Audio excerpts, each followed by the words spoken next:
성부와 성자와 성령의 이름으로 말씀드립니다. 우리 옆 사람들에게 인사합시다. 당신은 구별된 분이십니다. 시작. 여러분들 한 사람 한 사람은 하나님의 자녀로 구별되고 또한 지명하여 택함받은 주의 백성이시길 축원합니다. 오늘은 제목이 좀 이상하죠. 지난 한 3, 4주 정도 교회에 거의 매일 이 신천지 전단지가 들어옵니다. 그냥 여기 성전에다 갖다 놓기도 하고 또 우리 이 식당 그 현관에다 갖다 놓기도 하고 열어보면 흰색 봉투에다가 꼭 그 신천지 소개 문구를 써놔요. 이제 아무 생각 없이 보고 찢어버리고 하다가 한날은 저 성전 앞에 떨어져 있는 걸 아침에 보고 펴봤더니 제가 깜짝 놀랐어요. 이 봉투에다가 신부님께라고 써놓은 거예요. 평상시에는 그냥 아무것도 쓰지 않은 맨봉투에다가 인쇄물을 집어넣어서 넣어놨는데 그날따라 신부님께라고 딱 써놓은 거예요. 그래서 그걸 딱 보는 순간 소름이 쫙 끼치는 거예요. 어떤 소름이냐면, 야, 이놈들이 이제 우리 교회 사정을 알고 있구나. 저기 간판에 보면 대한성공의 대구교회라고 써놨지요. 그렇게 분명히 크게 써놨습니다. 자세히 보면 밑에 보면 성니콜라스 성당이라고 써놨지만 대부분 사람들이 모르는 사람들은 다 여기 오면 신부님 그러지 않거든요. 다 대부분 목사님 되게 이렇게 첫 인사를 하는데 신부님이라고 써놔가지고 야 이걸 우리 교회를 이미 알고 있구나. 또 작년에도 신천지 애들이 몇 번 다녀갔고 주일날 아침마다 이 앞에서 전단지를 돌리고 뭐 이런 일들이 이렇게 쭉 기억나면서 우리가 이게 깨어 있어야 할 때가 왔구나. 지금 이 교회까지 이러는데 우리 성도들에게도 많은 성도들이 이 신천지의 이 유혹에 노출될 수 있겠구나라는 생각이 들었습니다. 그래서 지피지기면 백전백승이라. 그래서 이 신천지가 어떤 존재인지 미리 알아야 신천지의 마수에 걸려들지 않겠다라는 생각이 들어서 일주일 내내 이 신천지에 대해서 이렇게 쭉 공부를 해봤습니다.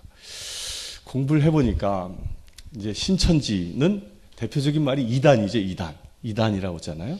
이단이라는 건 달을 일자, 진리 단자, 또 끝단 뭐 이렇게 얘기합니다. 그러니까 끝이 다르거나 진리가 다르다라는 뜻이에요. 이단이라는 것이. 근데 그 이단인데 이 신천지라는 이 말은 요즘은 이제 신천지라는 말에서 새천지란 말로 바꿨더라고요. 그러니까 전단지에 새천지라고 나와요.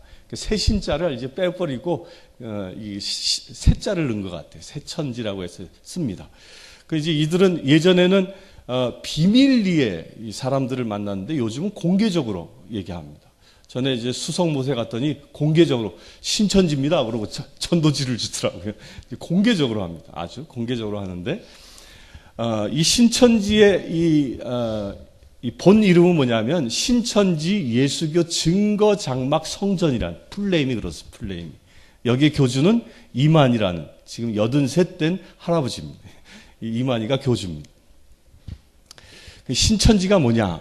신천지는 지금 경기도 과천에 이 본부를 두고 있어요. 본부를 두고 있는데 여러분들 신천지 그러면 이제 이 사람들이 이제 신천지라고도 얘기하지만 혹여 이 문구를 주의 깊게 봐야 됩니다. 신학원이라는 문구.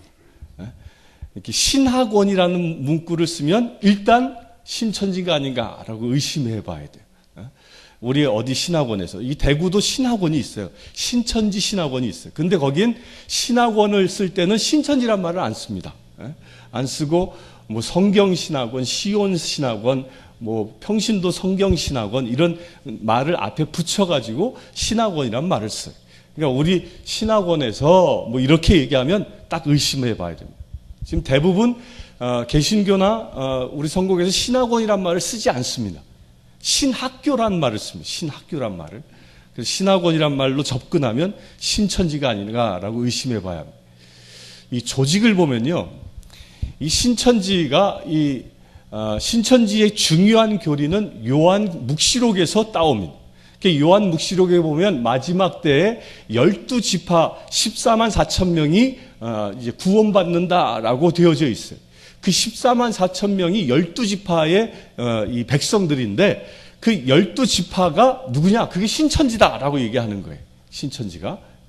그래서 전국에 12개의 지파를 구성해 놓고 있습니다. 12개 지파. 대구도 한 지파가 있다고 그래요. 그리고 12개 지파 내에 이 신학원을 두고 있는 거예요. 신학원.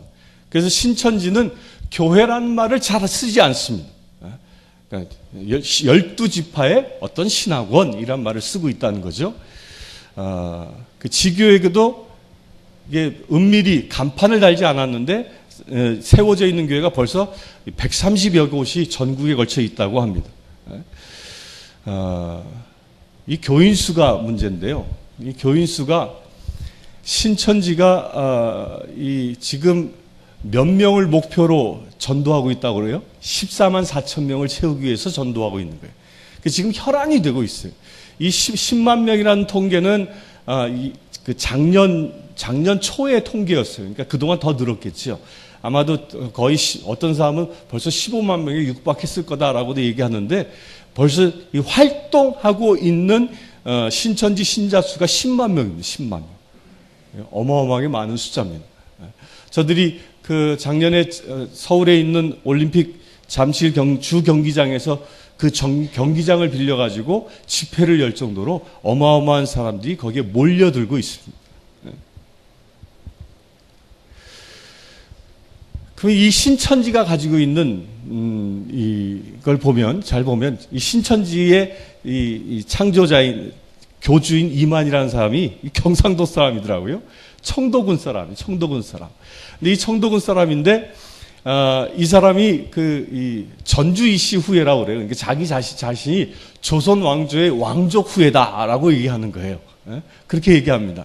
이 얘기를 왜 그렇게 얘기를 하냐면 예수님이 누구의 후예예요? 다윗 왕의 후예잖아요. 근데 거기에 빗대서 얘기하는 거예요. 나는 태조 이성계의 후예다.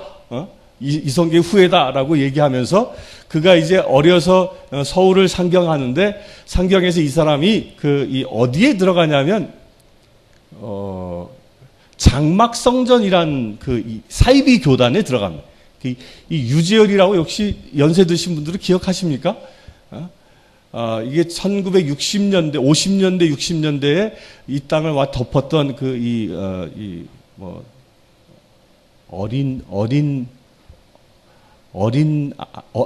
아기 예수라 해가지고 그 사이비 교주 중에 하나입니다. 거기에 들어가서 이단 교리를 배웁니다. 그래서 그가 이 안양의 신천지 중앙교회를 설립해서 과천에 이전하고 이제 본격적인 포교 활동을 시작합니다. 이 사람의 뿌리를 보면요, 잘 보면 이 우리나라의 대부분의 이단의 뿌리가 어디에서 오냐면 이 김백문이라는 사람으로부터 옵니다. 김백문. 이 사람이 조선 후기 때 이 일제 초기죠. 일제 초기 때 이때 이 이단을 만들었던 사람이에요. 이단이었는데 이 사람의 뿌리를 둔 사람들이 누구냐면 박태선과 문선명입니다. 박태선과 문선명이 다 이 김백문에서부터 이게 뿌리가 시작돼요. 그 제자예요. 김백문의 제자들이 이 사람들인 거예요.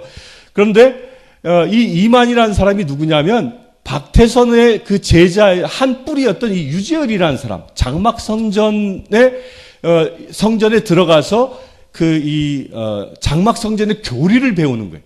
그래서 신천지 장막 성전이라는 말을 그래서 붙이는 겁니다.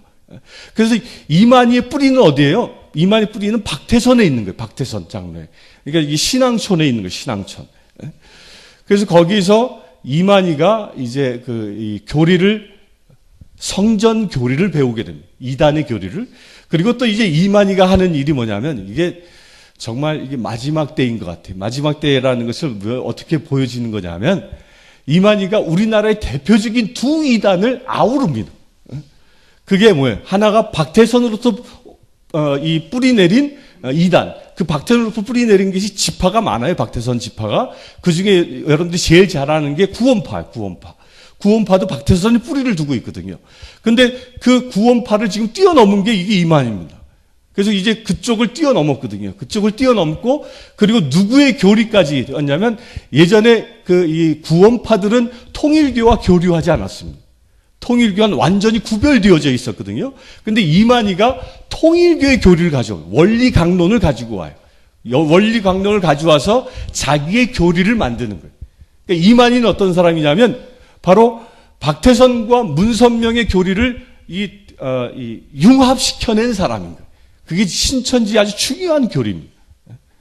그래서 신천지에 빠진 사람들은 뭐냐면 이 원조에 들어가는 거예요. 원조. 김백문이라는 이스라엘 수도원을 창조했던 이 사람의 원료에 들어가는 거예요. 원료에. 그럼 그 교리가 뭐냐? 이 교리를 보면 첫째로 이 요한계시록에 보면요, 인자가 구름 타고 오신다 그랬어요. 그게 언제 예언되어져? 예수님이 이제 승천하신 이후에 제자들이 이제 하늘을 바라보고 있으니까 천사들이 그랬잖아요. 예수님이 이때처럼 마지막 날 재림하실 거다라고 얘기하죠. 계시록에도 그렇게 얘기합니다. 근데 이 말씀은 뭡니까? 이 말씀은 진정 이 말씀은 문자 그대로예요. 예수님이 승천하신 모습 그대로 이 땅에 오신다는 거예요. 마지막 때 나팔 소리와 더불어 그게 계시록이 말하고 있는 건데 이 신천지에서 뭐라고 그러냐면 인자가 구름 타고 오신다라고 하는 것은 성령께서 육체로 오신다는 뜻이며 재림주인 예수라는 이름이 아니라 다른 이름으로 오신다고 주장하며 이만희 자신이 다른 이름으로 오신 보혜사 성령이다. 그러니까 예수님이 마지막 때 구름 타고 오시는데 그 구름 타고 오는 그런 환상적인 게 아니라 그렇게 비과학적인 얘기를 어떻게 우리가 믿을 수 있냐 이렇게 얘기하는 거예요. 그것은 단지 그것은 비유일 뿐이다 라고 얘기하고 그러면서 실제로 예수님이 이 땅에 오셨는데 그분이 어떻게 오셨냐? 육신을 입고 오신 것이다. 그걸 어떻게? 이만이라는 육신을 입고 성령이 이만희에게 임하여 재림 예수로 왔다라고 얘기하고 있는 게 신천지의 마지막 교리인 거예요. 마지막 교리. 요걸 언제 가르치냐면 신천지의 복음방이라는 것이 있는데 그 복음방의 맨 마지막 단계에 가면 이 얘기를 하는 겁니다. 그 전에는 이 얘기하지 않습니다. 그 전에는. 그러니까 신천지의 중요한 교리가 여기에 있어요. 왜 이단이냐? 끝이 다르니까. 자기가 재림 예수라고 얘기하는 것이죠. 두 번째로는 음부는 이 세상이요 이 세상은 사망이라고 한다. 이 지옥이 우리가 예수님은 뭐라고 그랬어요? 지옥은 영원히 가는 곳이라고 그랬잖아요. 불 끓는 지옥이라고 그랬잖아요. 근데 그 지옥을 부정하는 거예요. 또 천국도 부정합니다. 천국도 우리가 죽어서 가는 곳을 부정합니다. 그 지옥은 그러면 어디냐? 우리가 지금 살고 있는 삶 자체가 지옥이라고 얘기하는 거예요. 성경에 어디서 그렇게 얘기했는지 모르겠지만 그들의 주장은 그렇습니다. 그리고 성경의 천사는 인간이라고 얘기한다. 성경에 보면 천사들이 나오지 않습니까? 그 천사가 누구냐? 사람이라고 얘기하는 거예요. 영적인 존재라고 얘기하지 않아요. 근데 성경은 어떻게 얘기하지? 영적인 존재입니다. 성경은. 영적인 존재를 아브라함이 만났던 천사도 영적인 존재고요. 다니엘이 기도해서 만났던 이 천사도 그 영적인 존재인 거예요. 영적인 존재가 성경적인데 여기는 인간이라고 얘기하죠. 또 신천지 교리서의 신탄 통일교에서 온 것이고 원리 강론들이 다 통일교에서 온 것이 통일교에서.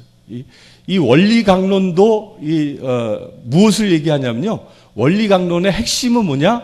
새 아담이 문선명이다라고 얘기해요. 새 아담이. 그걸 똑같이 따온 겁니다. 새 아담이 누구다고? 이만이다라고 얘기하는 거예요. 이만이다고. 이 성경을 보면 성경은 암호로 기록된 책이고 비유와 상징으로 기록된 책이라고 하며 도의 맥을 이룬 영적인 차원의 기록이라고 한다. 이게 뭐 좀 비슷하지 않아요? 도의 맥을 이룬. 우리나라의 사이비 종교 중에 하나가 대순진리예요. 대순진리. 그 대순진리에 의해서 얘기하고 있는 내용도 요거 비슷합니다. 도를 아십니까? 라고 이제 길을 가다 보면 사람들이 묻잖아요. 그게 다 대순진리의 사람이거든요. 그 도의 논리를 성경에 적용하고 있는 겁니다. 그리고 성경은 암호라고 얘기하고 있는데 이 성경은 암호이기 때문에 암호를 해독할 수 있는 암호 해독 방법을 모르면 읽을 수 없다라고 얘기하는 거예요. 근데 이게 대단한 오류인 겁니다. 성경은 암호가 아니라 뭐냐? 계시예요. 하나님의 계시. 하나님의 말씀인 거예요. 그 계시는 무엇으로 풀 수 있어요? 하나님의 계시로 풀어지는 거예요. 암호 해독법으로 풀어지는 게 아니라는 거예요. 그걸 주장하고 있고요. 계시록은 성부 해명을 요구하는 말씀이 아니라 예언된 그 실상이 나타남으로 이루어지는 말씀이다. 그 요한계시록이 말하고 있는 내용들은 마지막 때에 어떻게 이루어질 거라는 그 계시잖아요. 그 계시인데 그 계시를 이 신천지 뭐라고 얘기하냐면 이만희를 위하여 예언된 내용이다. 그 실제로 지금 이루어지고 있는 내용이다라고 말하고 있는 거예요. 그 계시록의 주인이 누구라고요? 이만희라고 얘기하고 있는 겁니다. 이 삼위일체론도 이게 이단의 아주 중요한 부분인데 예수는 이미 육체에 거하는 혼이며라고 얘기합니다. 혼. 육체에 거하는 혼이며 하나님의 보좌는 성령이신 본체 신이 좌정하는 자리다. 하나님의 보좌는 성령이신 본체 신이 좌정하는 자리. 이게 뭐예요? 성령이신 본체 신이 좌정하는 자리다. 성령이신 본체 신이 누구냐? 아까 누가 그랬어요? 성령이 임하여 본체 그 몸 성령이 임한 몸이 누구라고 그랬어요? 재림 예수 이만이라고 얘기했잖아요. 그러니까 그 보좌에 앉는 자가 누구라고요? 그게 자기 이만이라는 얘기예요, 이게. 즉 성령과 예수의 혼과 땅의 육체 이 셋이 연합하여 하나가 되는 것이 하나님의 보좌이다. 따라서 이 삼위가 일체되는 날 그날이 여호와의 날이며 변화 성신하신 신인이 탄생하는 날이다라고 주장하는 그 신인이 누구? 그게 이만이라고 얘기하는 거예요. 신인이. 그게 이만이다. 그러니까 삼위일체의 결론이 누구라고 얘기해요? 이만이라고 얘기하는 겁니다. 이만이라고. 또 영생론. 믿는 자는 영생한다고 하셨으니 실제로 믿는다면 실제로 영생해야 마땅하다라며 조이성이라는 그 영생교라고 있었어요. 예전에 부천에. 이게 아주 거의 살인도 많이 하고 배교한 사람들 쫓아가서 죽이고 막 그랬던 교단이에요. 이 영생교가. 이 영생교의 이론이 바로 똑같습니다. 그러니까 이 이만희가 우리나라의 사이비 교단의 이론들은 하나씩 다 뽑아가지고 자기 이론화 시켜낸 사람이. 그러니까 이 이만희의 지론이 뭐냐면 죽지 않고 영원히 산다. 근데 그것이 우리도 그걸 믿죠. 근데 그것이 육적인 생명도 얘기하고 있는 거예요. 그러니까 이만희 죽으면 어쩔는지 모르겠어요. 이만희 죽으면 또 다시 부활할 거다고 이렇게 모셔놓을지 모르겠지만, 그러니까 이들의 주장은 그겁니다. 천국론, 아까 잠깐 얘기했지만, 사후 천국에 관한 기록은 성경에 단 한 구절도 없다라고 얘기합니다. 여러분들 그렇습니까? 예수님도 직접 얘기했습니다. 나자로의 얘기를 통하여 죽어서 나자로가 천국에 가서 아브라함 품에 안겨 있고 그 주인은 저 지옥에 가서 불 끓는 지옥에서 고통받고 있다라는 것을 분명히 얘기했는데 성경 어디에도 천국에 관한 그 기록이 없다라고 이들은 주장하면서 천국이 어디냐? 이 세상이다라고 얘기하는 거예요. 이 세상. 그 신천지가 천국이다라는 거예요. 이게 이들의 주장입니다. 그래서 부활. 이들의 부활론도 재미있습니다. 이들의 부활론도 이게 아주 이 부활론이 불교의 윤회 사상으로 부활론을 이게 변질시켰어요. 그 기독교의 부활은 뭐예요? 마지막 때가 되면 무덤이 열리고 죽은 자들이 새 육신을 입어 주의 나라에 들어가는 거예요. 그게 부활입니다. 그런데 이 신천지에서 말하고 있는 부활은 뭘 얘기하냐면 불교의 윤회와 같은 것으로 보고 사람이 죽으면 그 몸이 윤회하여 환생한다라고. 몸이 윤회하여. 아주 이상한 교리를 펴고 있는 거죠.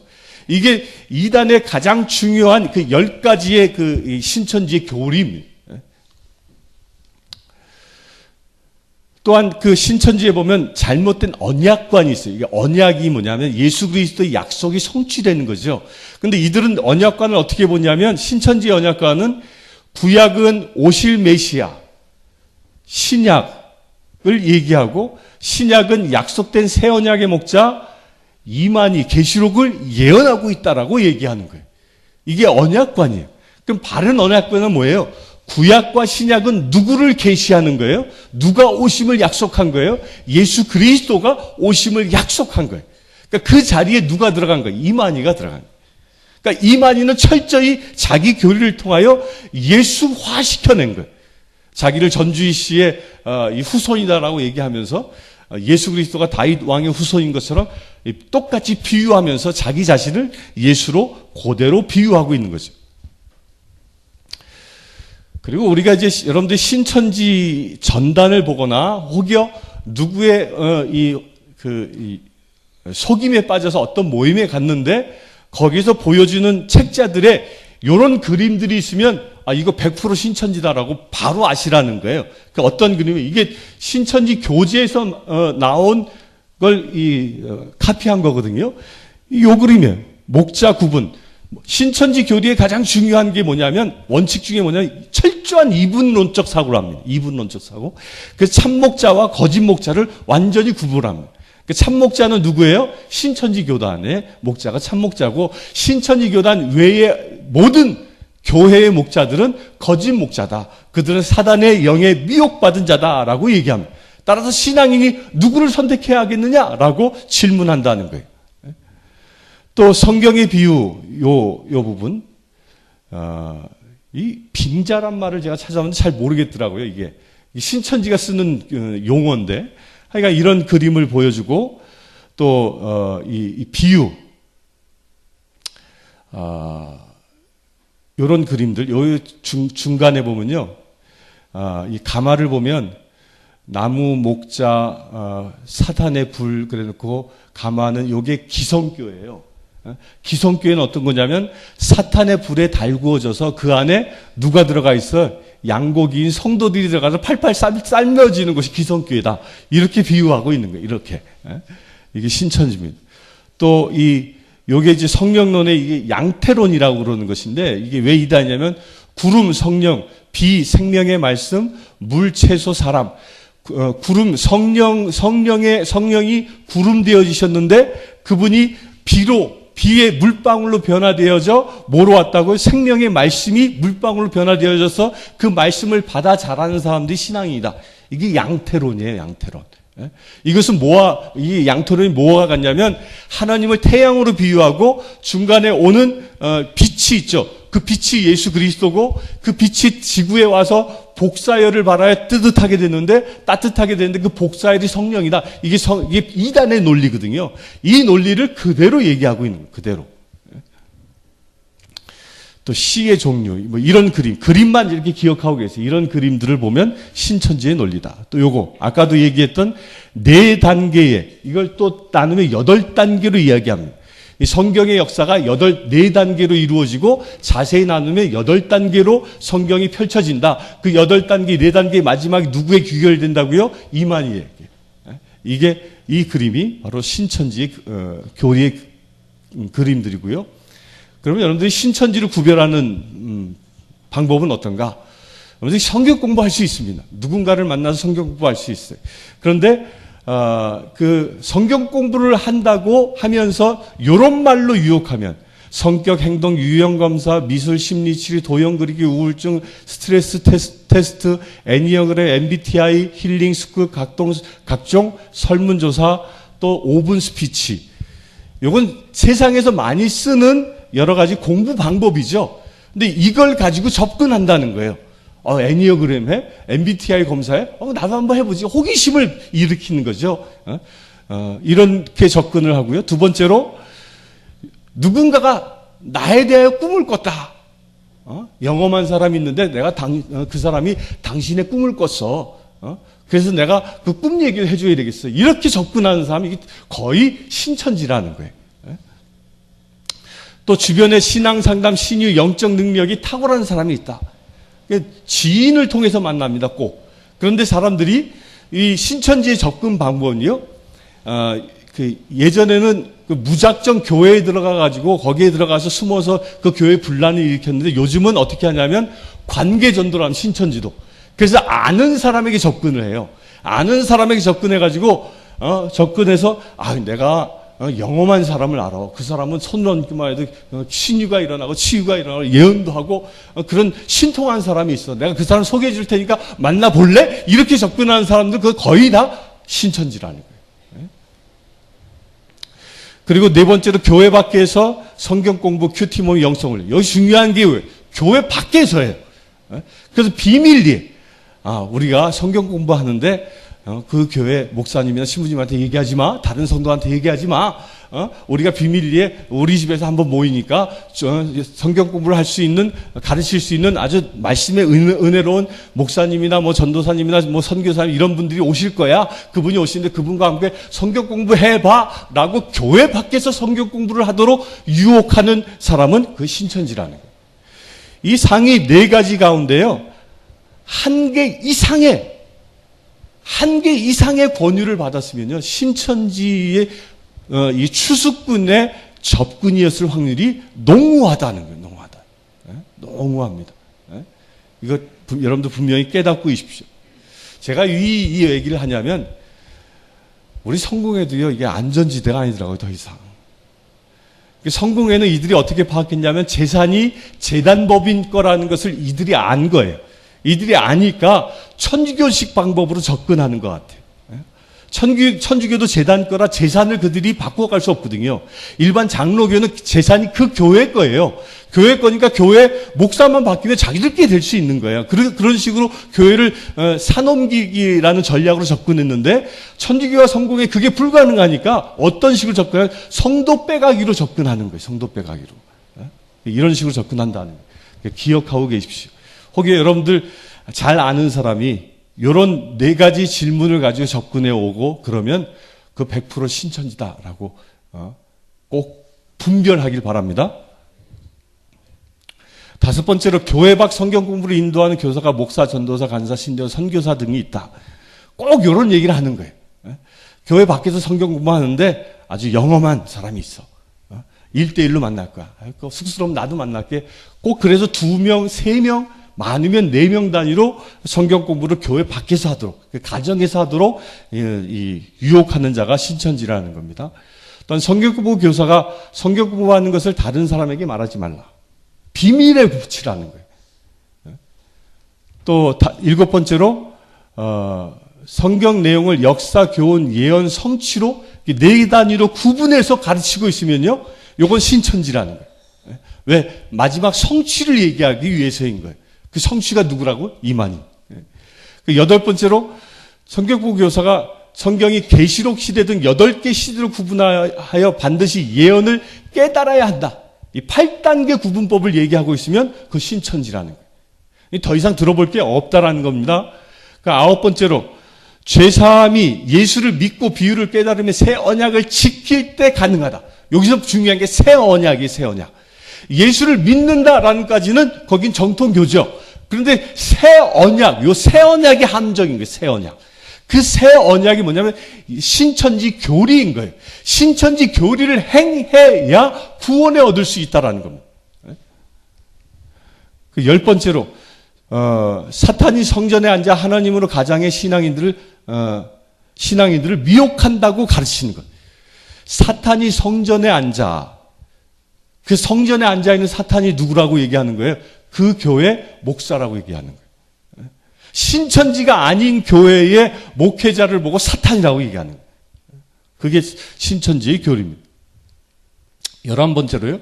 성경 공부인데 천국 비밀이 갖춰져 있으며 비유로 된 계시의 말씀을 깨달아야 한다. 천국 비밀이 감춰져 있다. 이 천국 비밀이 뭐라고? 신천지라는 거예요. 신천지의 교리를 깨달아야만 천국에 갈 수 있다라고 유혹하는 겁니다. 또한 시대별 예언과 성취가 있으며 일반 교회에서 봉함된 말씀을 계속 배우다간 구원을 받을 수 없다. 그러니까 일반 교회에 계속 출석하면 그 가는 길은 사탄의 목자를 따라가는 것들 지옥에 간다라고 얘기하는 거예요. 구원에 이를 수 없다라고 유혹하는 거죠. 13번째로 육적 이스라엘, 영적 이스라엘, 영적 새 이스라엘에 대해서 여기 이 단어를 기억하라. 육적 이스라엘, 영적 이스라엘, 새 이스라엘. 이 단어를 즐겨 쓰고 있으면 그것 또한 신천지 공부라는 거예요. 또한 성경 공부 교사가 재림 때 출연한 곳에 약속의 목자, 그 이긴 자가 있다라고 얘기해요. 그 이긴 자가 누구라고요? 재림 때 출현하는 약속의 목자가 있는데 그가 이만이라는 얘기예요. 근데 이 이만이라는 얘기는 꼭 맨 마지막에 한다는 거예요. 성경권을 시작하는데 주일 설교가 잘 들리지 않고 목사님이 말하는 것이 거짓말처럼 들린다. 여러분들 혹시 제 얘기가 거짓말처럼 들립니까? 거짓말처럼 들렸다면 신천지 교육을 받고 있는 거예요. 여섯 번째로 현재 다니는 교회가 바벨론 교회. 이 바벨론 교회 우상이 가득한 교회란 뜻이에요. 그 교회라는 느낌이 들어 떠나고 싶은 생각이 든다. 이런 마음이 들면 그 이미 신천지 교육을 받고 있다는 겁니다. 이 5항부터 16항까지 16번까지요. 2개 이상이면 복음방 초급부에 공부하고 있는 사람이에요. 2개 이상을 든 자는. 그리고 4개 이상을 들었으면 중급부고요. 그 이상을 들었으면 하반부의 공부를 받고 있는 사람이라는 거예요. 제가 왜 이 말을 하냐면 우리 교회 이미 신천지가 접근하기 시작했어요. 여러분들이 아는 사람을 통하여 접근하고 있다는 거예요. 깨어 있으십시오. 깨어 있으십시오. 이들이 접근하는데 철저히 어떻게 접근하냐? 1대1로 접근한다는 거예요. 그리고 지금까지 제가 말씀해드린 이 방법으로 유혹합니다. 여러분들 잘 아는 사람이 중요한 게 그거예요. 잘 아는 사람이 성경 공부하지 않을래. 잘 아는 사람이 영험한 사람이 있는데, 잘 아는 사람이 성경에 탁월한 사람이 있는데 성경 공부하지 않을래. 그것도 교회가 아니라 자기네 집에서 외딴 곳에서, 교회 밖의 곳에서, 어떤 카페에서 성경 공부하자고 유혹하는 사람이 있다면 그 사람은 100% 신천지입니다. 근데 어리숙한 사람이 어떤 사람이냐면 또 이 얘기를 하면 또 그런 사람이 있어. 그럼 내가 그 사람 구원해야지. 절대로 100점 100패합니다. 그 사람들. 왜냐하면 그들은요, 신천지가 포교하는 방법 중에 뭐냐면 맞춤 전략이라는 게 있어요. 상대를 철저하게 파악합니다. 상대의 성향이 뭔지. 여기 아까 그랬잖아요. MBTI 검사하고 뭐 이거 한다고 그랬잖아요. 그 사람의 성향이 어떤지를 그 심리학적 분석을 다 해버리는 거예요. 다 해버려서 그 사람에 맞는 선교 전략을 쫙 세웁니다. 그들이 수많은, 몇 명까지 전도했다가 10만 명이 넘었다고 그랬잖아요. 그들이 가지고 있는 데이터가 10만 개가 넘는 거예요. 그 엄청난 데이터에 맞추어서 가장 맞는 맞춤 전도를 한다는 거예요, 이 사람들이. 그러니까 대책이 없는 내가 그들을 만나가지고 괜히 다시 회심시키겠다고 얼쩡거렸다간 내가 넘어갈 수밖에 없다는 거예요. 이런 말이 들리면 그렇기 때문에 제일 현명한 건 뭐냐면 단호히 거부하라는 거예요. 단호히 거부하십시오. 어떤 유혹에도 단호히 거부하십시오. 그 길만이 이단에 빠지지 않을 수 있는 길입니다. 저도 이제 기도합니다. 신천지에 빠진 그분의 구원을 위해서 기도합니다. 그런데 더 중요한 건 우리 성도들이 거기에 더 이상 빠져들지 않도록 깨어 있어야 할 믿음의 자녀가 되어져야 합니다. 그때 진정 마지막 때를 준비할 수 있는 진정한 그리스도가 되어질 줄 믿습니다. 성부와 성자와 성령의 이름으로 말씀드렸습니다.